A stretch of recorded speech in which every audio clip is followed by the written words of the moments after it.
Good morning. Welcome to Coaches Go Social.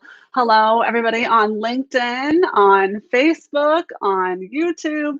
So excited to be here today with you, of course, on the second and fourth Tuesday of each month at 9:30 a.m. Pacific time. I bring on subject matter experts and coaches to share information with you that is going to help you and your business grow. I truly believe that entrepreneurship is the ultimate journey in personal development, and I am dedicated to bringing resources to you to help you grow your business and help you personally develop to meet the needs of your business. It is such an incredible journey, and I'm so excited that you are here with us today. And I have an amazing guest, Winnie Anderson. She is a business coach and content strategist. She's going to share all sorts of awesome information about how to really focus on what matters most in your business. Because as we all know, when you start a business, you're not only just doing the things that you love, you're doing all this other stuff. And so you've got to figure out how to make all the other stuff work in order to really grow and scale your business. So I'm super excited that you're here today with me. And if you are here, please make sure, hey, Andrew, make sure to comment to let me know that you're here. And we'll have a really fun discussion about business, about the simple way to focus on what matters most. A couple other things, how to get over the loathing of sales and selling. That's one of my favorite topics. And why guru recommendations don't always work.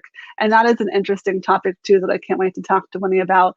And I really wanted to also bring in the conversation about social impact for your business. That's going to be a really big one. It has been for a while, to help you differentiate yourself from your competition, to really bring out you and what you believe in and what you stand for into your business. And that's just ultimately going to help you connect with your ideal clients and really further grow your business. So again, thank you for joining me on Facebook, on LinkedIn, on YouTube. I love StreamYard because StreamYard allows me to stream to all these places at the same time to connect with all my awesome people and all my communities. So I'm really excited that you're here. And before I bring Winnie on, I'm going to show you this really cool intro video that I created last year using Wave.video. Wave.video is actually a sponsor of my show, and I'm really excited to partner with them because they make video editing super easy. So, there's all sorts of tech things you can get into, and I really like to bring you tech tools that are super simple and that are really easy to use and have great support as well. So yay, StreamYard. So glad you're here, Andrew. So I'm going to show you that intro video, and then I'm going to bring on my guest so you can get to know Winnie. Stick around.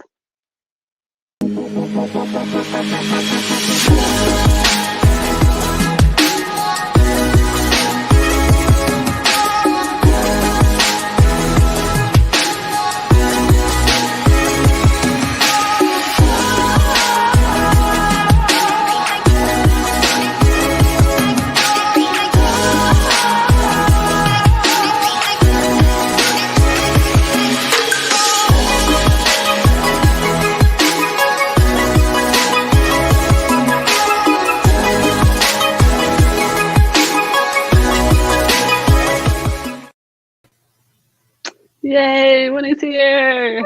Yay! We had a fun chat before the show, but I can't wait to chat some more with you. So thank you so much for being here today. We got some people joining us. We got Andrew. If you're here watching right now, make sure that you comment so we know that you're here. And we just love to interact with you in this super fun live show. So yay. Winnie, tell us a little about yourself. How did you get on this incredible journey that I call personal growth and development called entrepreneurship?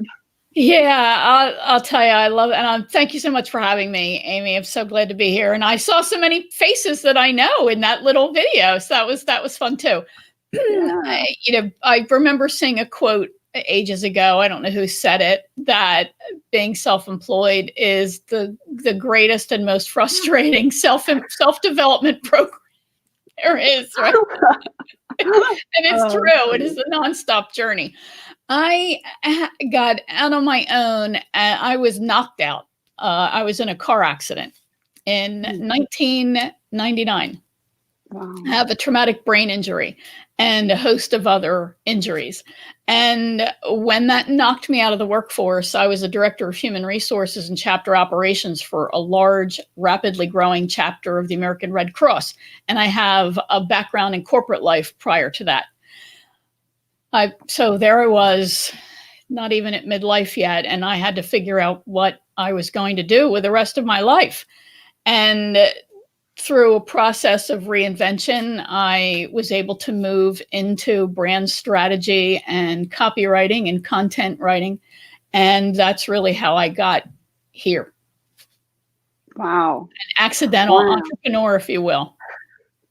I think that makes up a lot of us, actually. I'm kind of the same way. And I think if you're watching right now, please share with us. Are you the accidental entrepreneur? Because I feel like some of us fall into that. There's a lot of intentional ones out there, but there's a lot of accidental ones too. So I'm really glad that you're okay. It's Thank you. Incredible to hear your story. And I'm really just glad that you're here with us today. And you've really, you've grown a business over the last 20 years. So I know you have a lot to share with us, a lot of expertise. So I'm excited to hear that. And where are you from? I'm a Jersey girl. I'm a very proud Jersey girl. I'm from South Jersey, the deep South. I'm from this little place in Salem County, the most rural county in the state. But I lived for about 20 years at the southern shore, just outside of Atlantic City. Oh wow, Atlantic City! Ooh, that sounds fun. That's where I tell people that's where I grew up professionally. I spent 7 years in casino gaming. Oh, really? Yeah. Ooh, now we're talking. Wait, what's your favorite game? I'm a poker player. I can sit at the hold'em tables for hours. So that's funny. And now I was back of the house. I worked in human resources in recruiting, training, and organizational development. I worked in every area other than comp and benefits. So, oh wow, yeah, but it was still fun. So do you like to gamble then, or was no, that I hate it? Oh, I'm like the best employee to have right now. I have no interest at all, but I love to watch. I'm a people person. I love to study people. So I love to watch. I used to love to go to the casino floor and just watch the games, watch the dealers play, serve the games. And I just loved feeling the excitement on the gaming floor. But I have no interest whatsoever in play. And I could barely play. I understand them, but that's all I needed to know, and that's about it. So, well, that is a really good thing. Again, you're the best employee, because how much of that's like if I were to work in an ice cream shop or something. Like, well, I was just going to say, the worst part about working in a hotel casino is that you are working in the heart of all of these fabulous chefs. We had some of the most elite chefs in the country. We had chefs who competed. This show Chopped. Oh yeah. We had a chef. Actually, we had a couple that used to compete in. It was called the Culinary Olympics. Wow. So yeah, it was awful. You're surrounded by this. It was bad. Oh, I love that Mary says that she likes poker too. I don't find a lot of females that like poker, but I tell you what, there's something about that game that I know what it is. There's just a lot of different strategies that you can really get involved in, where there's the risk involved, but there's also like watching people's reactions, and like there's so many different strategies. So, but I am lucky that I was raised with my father, who also liked to gamble, that always instilled in me that never go to the casino with more money only go to the casino with the money that you're not going to be upset losing. So that's I always exactly right. Yeah, you go there, with $500, you say, okay, if I don't leave with my $500, I'm not going to be upset. But more than that, then I'll be upset. Right. So that was really good advice. Yeah, and if you approach it as I'm here for entertainment and I'm here for the experience, then you're the best kind of player and customer that we would ever want. Exactly. Yeah. Yes, exactly. I'm married. Same thing. If I work at an ice cream shop, that would not be good. My willpower would be zero. No. And Yeah, at one point I had an office that was in a hallway that it was on the way from or really close to the pastry shop. It was terrible. So these chefs, you're always nice to the chef, of course. These chefs, God bless them, they would bring my office mate and I hot loaves of bread because then Oh, they would be wow. trying out a new recipe. So, oh, well, we tried this recipe, so we have like 9 million cookies. So here, have some. It's terrible. You're like, please. How do you say no to the chef? Right, exactly. Oh, sure, I'll No. be your taste tester. Yeah. Yeah. It was bad. That is awesome. That's really fun. I'm glad that we had the chance to talk about that. Well, let's dig into the real reason that you're here today, because we're Yeah. still talking about business. This is all about business and the journey that we go on because, I think we all can relate to having some kind of corporate life that has transcended through our entrepreneur journey. So that was really neat to find out about you. But really, let's dig in. Like, how do we stick to what matters most? Because there is so many things that we can focus on as a business owner, as an entrepreneur. We go into it thinking we're going to do one thing, and then we've got to do all these other things. So how do we really get that focus that we need to grow our Yeah. business? And I work only with service people. They might have products in terms of they have a course, they have a book, that kind of thing. But I don't, a true product, I don't work with people around that. And so what happens is we start our business because we're good at it, right? Whatever it is, and we love to do it, and we want to do it all the time.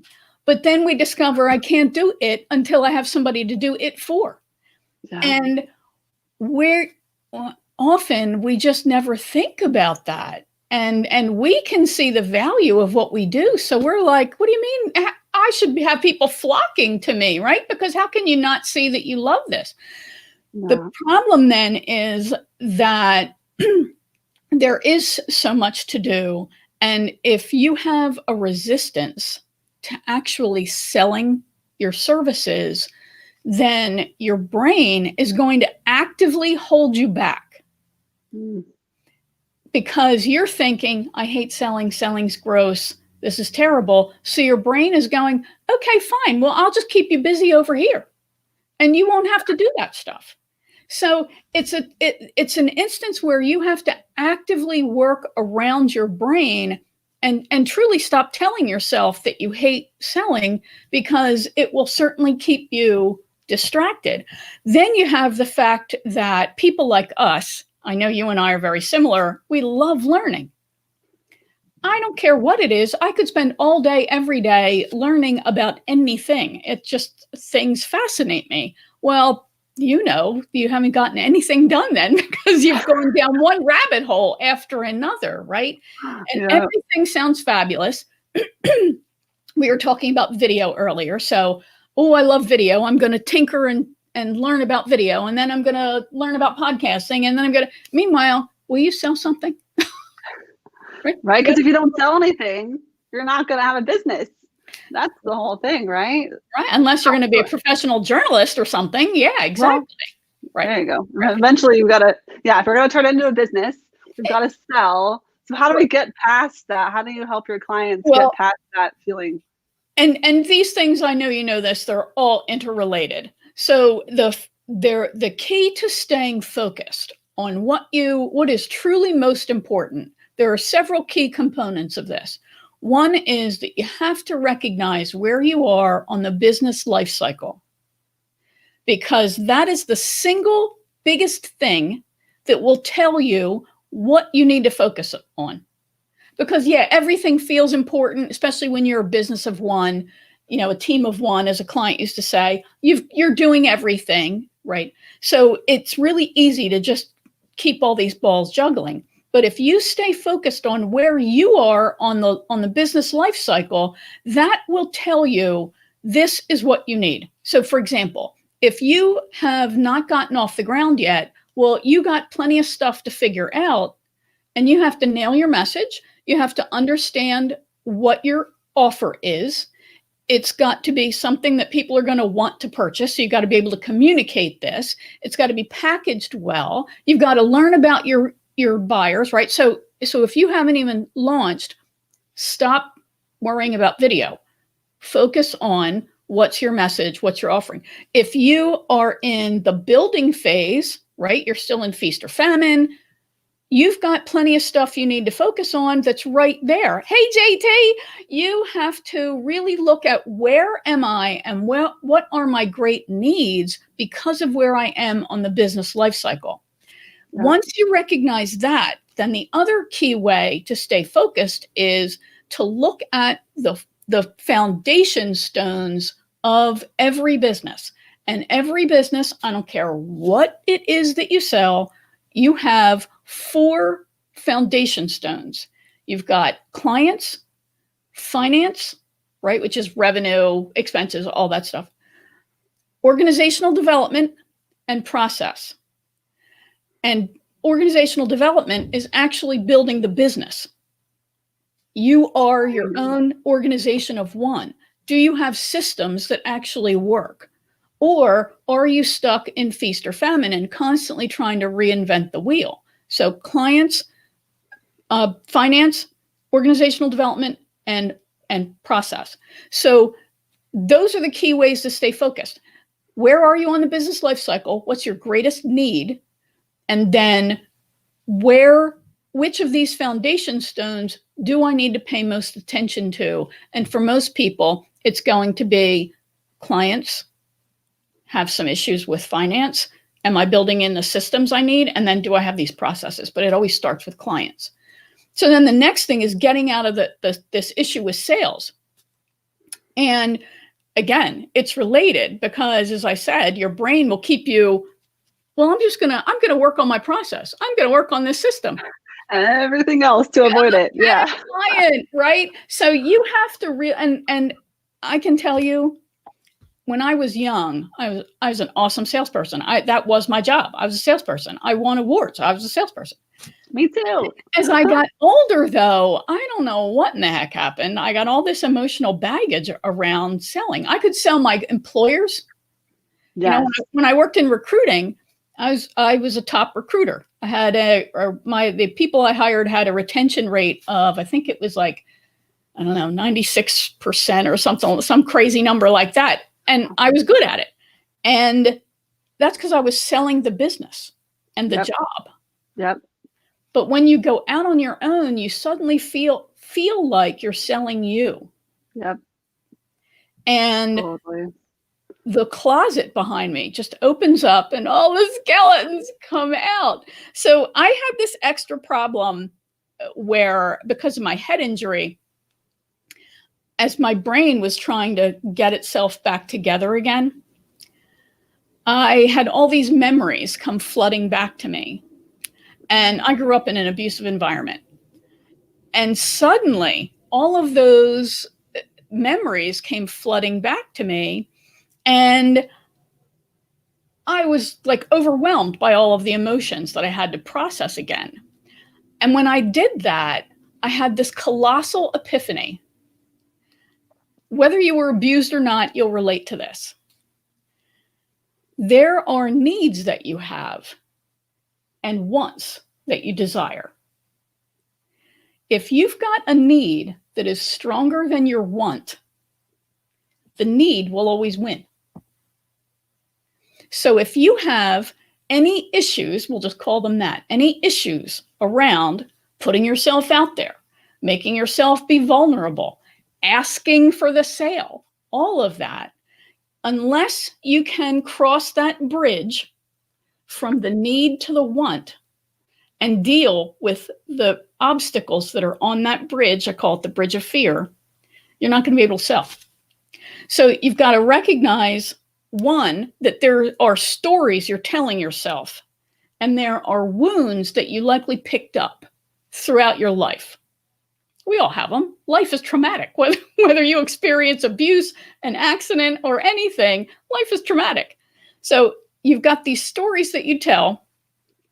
Then you have the experiences that you lived through where you felt vulnerable when you were the buyer, right? We've all bought cars. Oh, thank you, Andrew. So we've all bought cars, and we've all bought technology, the less confident you are in your knowledge, the more exposed you feel, and the more you feel like and the more potential you have to feel like this person is pressuring you, because the balance of power is not in alignment. So you just have to recognize that and constantly talk to yourself, and also recognize that people have a path they follow to buy anything. I call it the buying highway, but in reality, it's the buying journey, right? We've heard about this. So really, people are looking for information in order to make a decision. This is actually the secret to being a great interviewer, an interviewee in a job interview or any other kind of interview. The person behind the desk needs to make a decision. You are just giving them the information they need to make the best decision they can. So for those of us who are selling ourselves, right? We're selling our offerings. I talk about what I call client-focused marketing, as opposed to ego-focused marketing. Client-focused marketing recognizes that we need to give people the kind of information that they need to make a decision. They don't care about us. They really don't care. They care about themselves. So are you giving them the information they need to make the best decision for them? The word sell, since I'm a writer, I'm a wordsmith, the word sell, S-E-L-L, actually comes from the word sellan, S-E-L-L-A-N. That word originally means to give. Ooh. To give. But we think selling is about getting. It's not. It's about giving. So what you want to do is remember that marketing and selling are not separate. They're together, and they consist of 4 things: educate, elevate, inspire, and invite. You're sharing great content that helps the person understand their problem and how to make a decision, how to choose. You're elevating yourself. While you do that, you're positioning yourself as the trusted authority. You're inspiring them about what life could be like or their business could be like. And then you're just extending an invitation to take the next step. So is it, hey, do you want to learn more? Right? And if they go, nah, awesome. Well, you're not going to go, well, I'm going to tell you anyway. Who does that? Nobody. Or you're going to say, okay, I shared all this information with you. Do you want to get started? And they go, yeah, what? I mean, I've had people they tell me they saw an interview. How do I work with you? I didn't force them, but they felt the invitation in the content that I shared. So it's understanding. So getting past selling requires you to let go of trying to convince. There's no persuade. Just educate, elevate, inspire, and invite. Talk to people who want to hear what you have to say. So I have a funny sort of sign. Can I hold this up, do you think? Please. Okay, so this is the customer mountain. The customer mountain. So the people over here, don't talk to them. They're not interested in you. The people over here, they're dying for you. Talk to them. As you go up the mountain, these people, they're the kind of people who, you know what, I need a little bit more information. Or I hired somebody before and I got burnt. I need to feel a little bit more confident, right? So you share case studies, testimonials. These are people who maybe they're still on the fence. I know I got this problem, but I got these other problems. I'm not sure that this problem that you fix is the most important problem. I need to really understand that. So the people here, they're on the bubble. Don't talk to them. These people, they have miles to go before they even realize they have a problem. Or they're just, God bless them, they're so miserable. They want to have you ever talked to people who you think you just want to be miserable? Right? There are people. Don't talk to them. Really understand these people and the language they use, and then be as you possibly can. Yes. That's amazing advice. And selling is giving. Yes, Mary, exactly. I love all this wisdom that you're sharing with us. This is so good. The last thing I want to touch on, and something important about being you, right, is sharing what you're passionate about in regards to having social impact attached to you and your business. Yeah. Can you tell us a little bit about that and how we can incorporate that? Yeah, I think that all of the information that we've shared so far completely relates to this, because if you can't have a business that actually is profitable, you don't have a business. You can't make an impact on the world. If you don't charge full value for your offerings, you are not going to have the money that you want to support your family and support the causes that you care about. So you have to recognize that even if you're running a nonprofit, you still need revenue, you still need to balance the books, you still need to deliver your offerings. Those business principles definitely matter. So if you don't have a business that has a pure social focus, like I have a friend who I have a couple of friends who run nonprofits, right? They have social focus at the center of what they do. But you still have things you care about. Now, that does not necessarily mean that you need to get up on your soapbox and start, preaching your views. It can if you're comfortable doing that. But there are ways that you can very clearly say, this is what I believe, this is what I'm about, this is who I support. And rather than telling people, because who wants to say, I don't work with you, right? Nobody wants to get into this conversation. You don't want to hear no. So a better strategy is to repel the people who are not right for you. I'll give you a very subtle example. So you can't see where my jewelry right now because of the little frame, but I have a cross on, right? I almost always have a cross on. I once had somebody send me a message and say, hey, I noticed that you have a cross on. I think you should take that off because there might be people who see that you have this cross on and they don't want to work with you. And I said, you know what? Thank you for that. But no, I'm not going to take it off because this is important to me. Does it mean that I go around trying to? No, I wear this. It's important to me. So if somebody would see that and go, ew, I don't want to be with her. Awesome. I wish you well. Right? Because really at our essence, we just want people to get their needs met, their problems solved. And we want to do it in a joyful way. I don't want to work with people who don't want to work with me.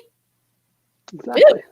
Right? So, and you feel the same way. We want to work with people who love us, who get us.